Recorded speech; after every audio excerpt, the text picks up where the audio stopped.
कार्यक्रम के प्रायोजक हैं श्री मदन भाई रेखाबेन हुमड़, रूपेन प्राची हुमड़, अनगवीर आर्शवीर हुमड़, रिक्ता विशाल सेठी, आरिका अर्जुन सेठी। जब तुम्हारी गुड नाइट होती है तब इसकी गुड मॉर्निंग हो जाती है, और 1:30 बजे उठने के बाद फिर लगातार 3.5-4 घंटे तक सिर्फ पढ़ता ही पढ़ता है। तब जाकर के ऐसा बोल सकता है। लोग सोचते हैं अरे ऐसा कैसे बोल सकते हैं, ऐसा कैसे आ गया। कोई पेट से सीख के नहीं आया। माना कि इसकी माँ सुनीता शिक्षिका रही जीवन भर, और वो शिक्षिका के संस्कार इसके भीतर आए, लेकिन इसकी भी तो अपनी मेहनत है। खाली संस्कारों से काम थोड़ी चलता है, हमारा पुरुषार्थ भी काम लगता है। तो 1:30 बजे से लेकर के सुबह तक लगातार पढ़ना पढ़ना पढ़ना। 24 घंटे में 8 घंटे की स्टडी है। कितने? तब जाकर के वर्ल्ड रिकॉर्ड बना सकता कोई व्यक्ति। 24 घंटे विषय को रिपीट किए बिना अलग अलग विषय पर अखंड रूप से बोलने का वर्ल्ड रिकॉर्ड यदि इसके सामने है तो मेहनत का फल है। यदि प्रमाद मुक्तोषी प्रमाद युक्तोषी हो जाओ तो गए काम से। ये मुक्तोषी, तुम प्रमाद से मुक्त हो। हमें प्रमाद नहीं करना है।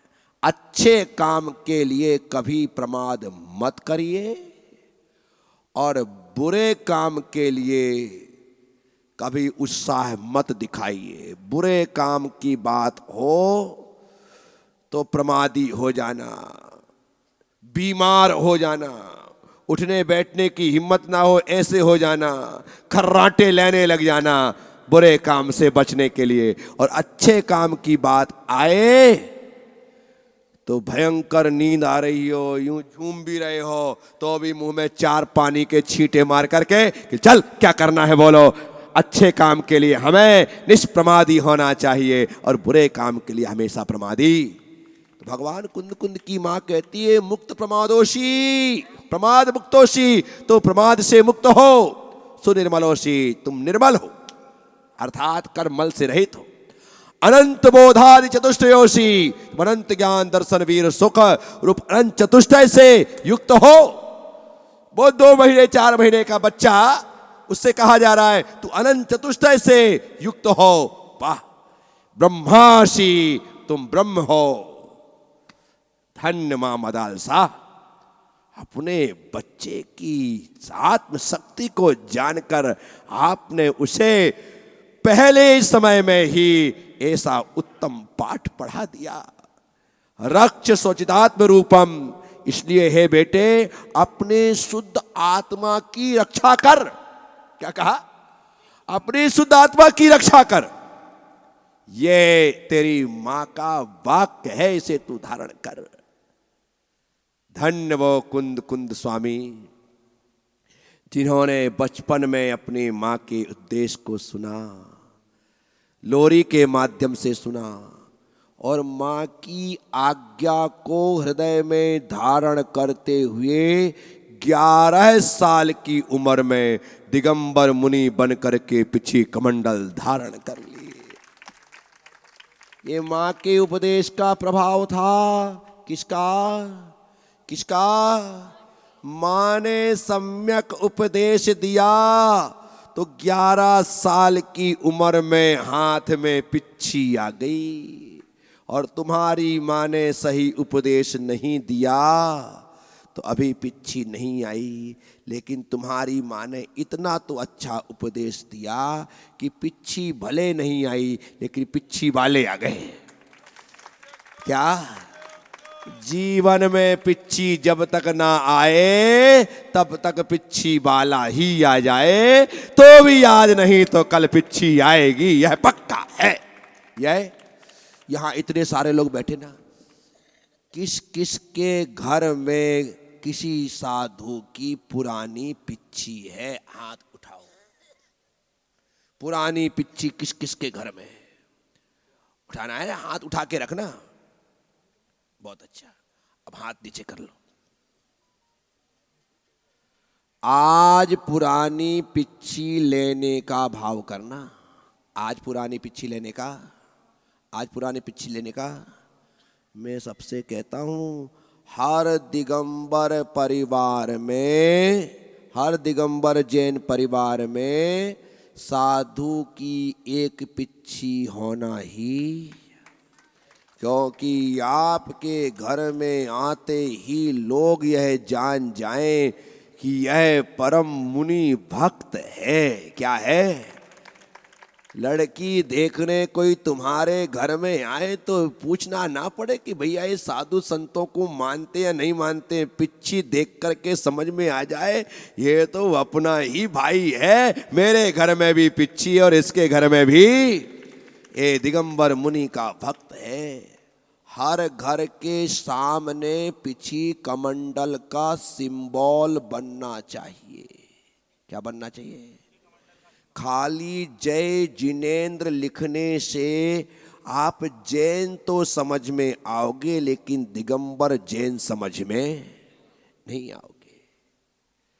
आप 3 लोक का नक्शा बना लेने से जैन तो समझ में आओगे, लेकिन दिगंबर जैन समझ में, दिगंबर जैन भी आपको और उसमें भी मुनि भक्त आप पहचान में आए, इसके लिए बाहर यदि पिच्छी कमंडल के चित्र बना लिए जाएं तो अंधा भी जान जाएगा ये मुनि भक्त का घर है। किसका?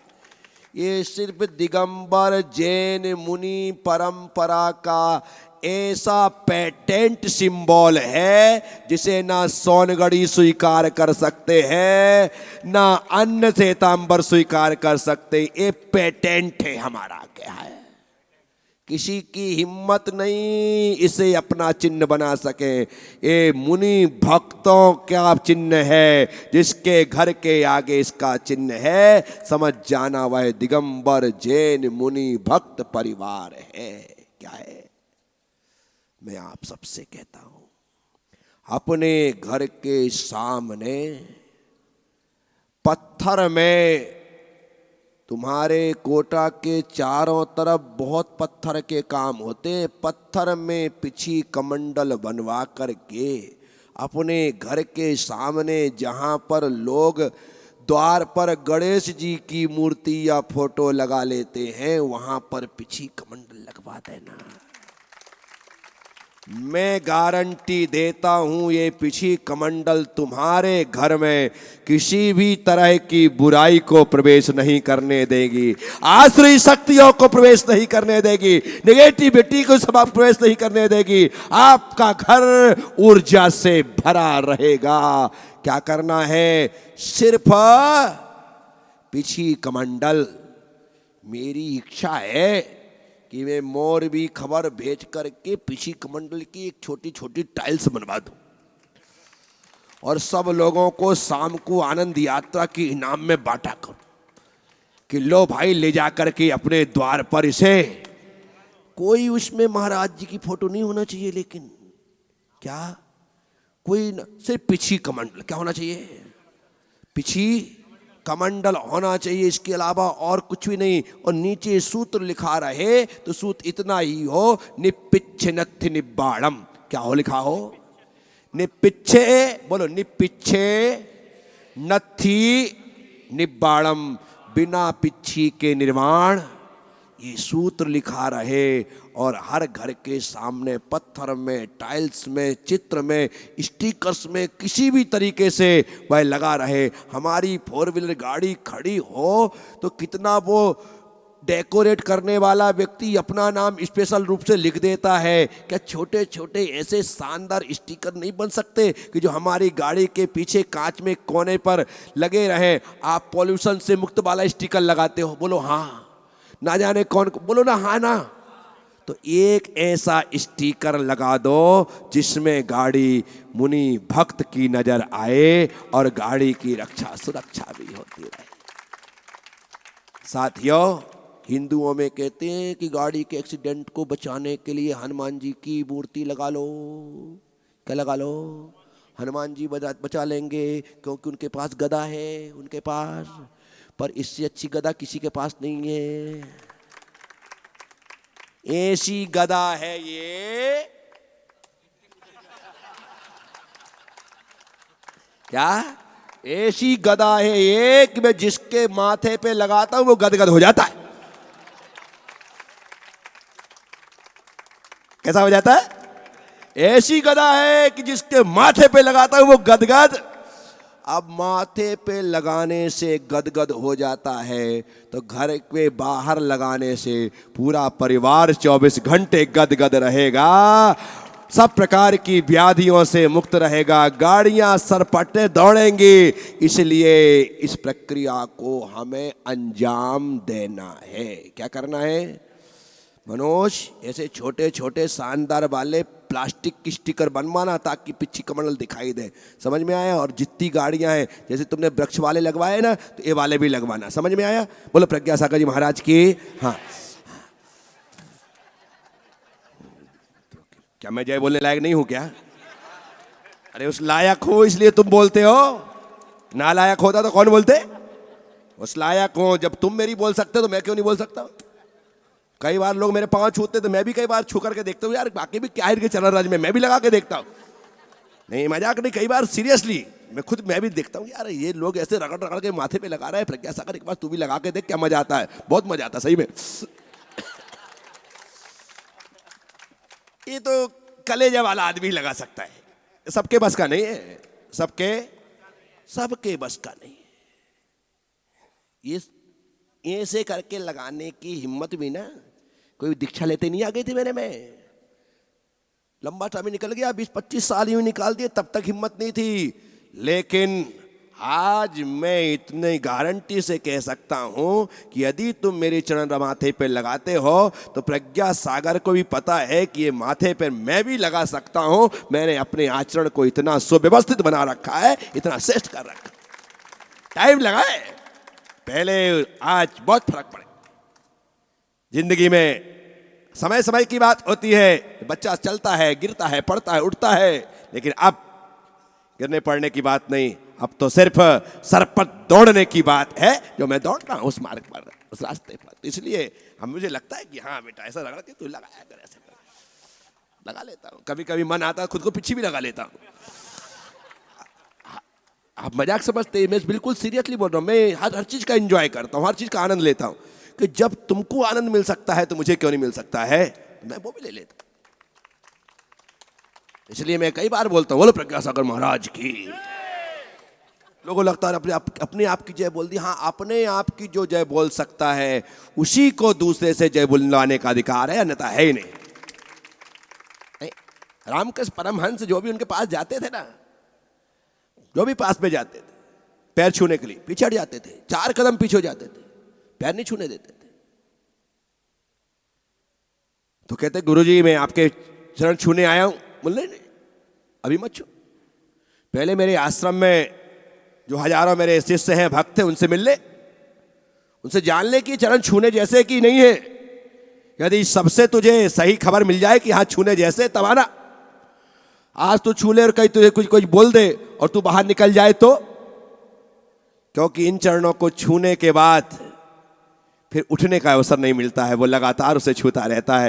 रामकृष्ण की एक खास बात थी, और जब वाकई में वो व्यक्ति हर प्रकार से ठोंक बजा लेता था और जो छूता था तो रामकृष्ण का शिष्य बनकर के रह जाता था। लगता था कि मैं सच्ची शरण में आ गया हूं, अब मुझे अन्यत्र कहीं जाने की जरूरत।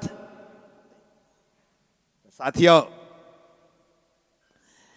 मैं आप सबसे कहता हूं, अपने आप के जीवन में, अपने चरित्र में लगातार निखार लाना चाहिए। मैं कल क्या था उसे भूल जाओ, मैं आज क्या हूं इसे याद रखो, और मुझे कल कैसे और अच्छे होना है इस बात को सोच करके आगे बढ़ते चलो। कोई टेंशन नहीं, अतीत तो सबका खराब होता है, अतीत तो, लेकिन वर्तमान और भविष्य हमारा खराब ना हो तो मैं पैर छूने के लायक हूं, मैं जयकार के लायक हूं, मैं मान और सम्मान के लायक हूं, मैं हाथ जोड़ने के लायक हूं, क्योंकि मेरा वर्तमान अच्छा है और मेरा भविष्य मुझे स्वयं को अच्छा दिखाई दे रहा है। तो साथियों, बहुत अच्छी चर्चा मां मदालसा के माध्यम से यहां पर जब हम सुनते हैं तो लगता है कि कितना सुंदर सदुपदेश, आध्यात्म की घुटी माँ ने अपने बेटे को पिलाई और 11 साल में वह बेटा अपने भीतर के मुनि को बाहर प्रकट कर देता है। अपने भीतर के मुनि को, पहले भीतर मुनि पैदा होता है, पहले बाद में बाहर प्रकट होगा। भीतर पैदा नहीं हुआ है तो बाहर हुआ ही नहीं सकता। गर्भ में पहले बच्चा आता है, उसके बाद बाहर आता है, बोलो हाँ। और बाहर आने के लिए उसे 9 महीने वेट करना पड़ता है। कितने? 9 महीने पहले आ जाए तो पेटी में जाना पड़ता है। विचार करना। तो 9 महीने जो भीतर रहने की हिम्मत रखता है ना, वही बाहर आ सकता है। धरती उसी का स्वागत करती है। मैं आप सबसे कहता हूं कि हम अपने भीतर रहना जिस दिन सीख जाएंगे तो फिर बाहर रहो। भगवान महावीर स्वामी 12 साल तपस्या करते जंगलों में, और भीतर रहने के पश्चात जब केवल्य ज्ञान से युक्त हो जाते हैं तो बाहर आ जाते हैं नगरों में। पा करके बाहर आया जाता है। खाली हाथ आओगे तो कुछ भी नहीं मिलने वाला है। जेब में माल लेकर के बाजार जाओगे तो माल लेकर के आओगे, और खाली जेब जाओगे तो समझ गए ना। बस भगवान कुंद पहले भीतर से मुनि बने और 11 साल की उम्र में वह मुनित्व को धारण करके इस धरती पर विचरण करने लगे। ऐसे आचार्य भगवान कुंद स्वामी की। तो साथियों, आपने सुना है, अनुग्रहित हूं। उम्मीद और विश्वास रखूंगा जितनी बातें मैंने आपसे की हैं आप उन्हें समझें और समझ करके आगे बढ़ें। याद रखिएगा, हम दिगंबर जैन मुनि भक्त हैं। इसकी पहचान हमारे घर के सामने बने हुए पिछी कमंडल, हमारी गाड़ियों में दिखाई देने वाले पिछी कमंडल से ही संभव है। और वह जो संभव है उसे हमें संभव करना चाहिए। अपनी पहचान को बना करके बचा करके रखना चाहिए। ओम नमः। सबसे क्षमा, सबको क्षमा। जय गुरुदेव, जय महावीर। इस कार्यक्रम के प्रायोजक हैं श्री मदन भाई रेखाबेन हुमड़, रूपेन प्राची हुमड़, अनगवीर आर्शवीर हुमड़, रिक्ता विशाल सेठी, आरिका अर्जुन सेठी।